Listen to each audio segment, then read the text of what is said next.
Nosso sonho é o Brasil.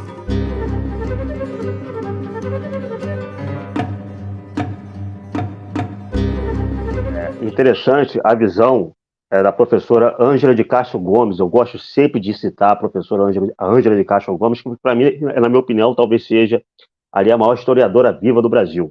Ela tem um livro fundamental que se chama Invenção do Trabalhismo.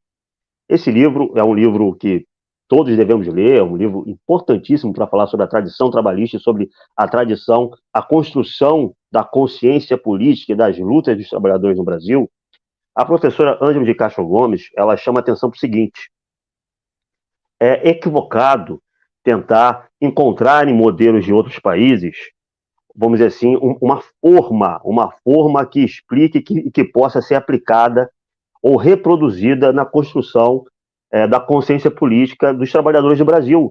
A consciência política dos trabalhadores do Brasil é construída segundo as suas próprias experiências históricas, segundo o seu próprio imaginário, segundo, vamos dizer assim, as suas próprias ideias e cultura política particular. Então, seguindo essa ideia de que não existe um modelo universal de construção da identidade, da consciência política e da ação política da classe trabalhadora, a professora Ângela de Castro Gomes, ela mostra que o imaginário do trabalhismo e a identidade da classe trabalhadora brasileira, ela foi formatada não em subordinação ao Estado, não como uma voz passiva diante daquilo que propunha o getulismo.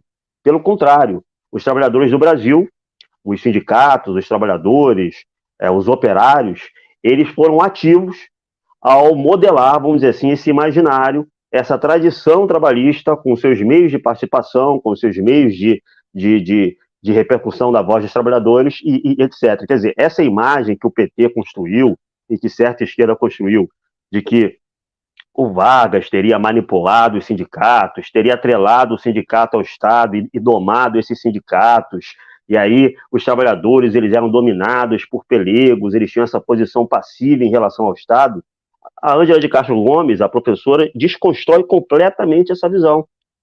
Toda essa relação ela foi construída em diálogo em que os trabalhadores tinham uma participação ativa, porque, vamos dizer assim, a formação da classe trabalhadora brasileira não precisa repetir os passos e o modelo que a formação da classe trabalhadora de outros países seguiu. Agora, eu posso acrescentar um outro aspecto muito importante, né? Uma das críticas que se fazia ao João Goulart durante seu governo é que o João Goulart estava construindo uma república sindicalista, por causa dos vínculos do João Goulart com os sindicatos de trabalhadores e da voz ativa e contestatória que os sindicatos de trabalhadores tinham durante o governo João Goulart.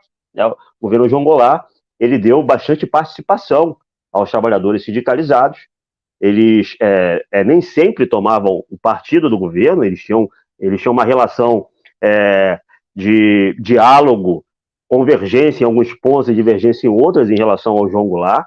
Então, essa era uma acusação que se fazia, que a direita que apoiou o golpe, ela fazia constantemente ao João Goulart. O fato de ele estar dando poder demais aos sindicatos, voz demais aos sindicatos, dele não ter um controle sobre os sindicatos. O João Goulart não queria ter um controle sobre os sindicatos. Ele queria empoderar mesmo essa voz dos operários e essa voz dos sindicatos e trabalhar ao lado delas. Então, mais uma vez colocando aí enfatizando essa continuidade entre Getúlio Vargas, João Goulart, Brizola, essa continuidade da tradição trabalhista, isso mostra que se existe uma linha contínua da tradição trabalhista, se existe, vamos dizer assim, uma continuidade aí, um fio de Ariadne ali que a gente possa distinguir nessa tradição trabalhista, é o crescimento, a expansão, a abrangência cada vez maior da voz das classes populares, das classes trabalhadoras, em todos os âmbitos de decisão do governo e do Estado, né? A tradição trabalhista, ela dá voz aos trabalhadores, ela permite a participação dos trabalhadores tanto nos fluxos da economia, como também nas decisões do Estado. Ela é uma voz democratizante nesse sentido socialista utópico básico, né?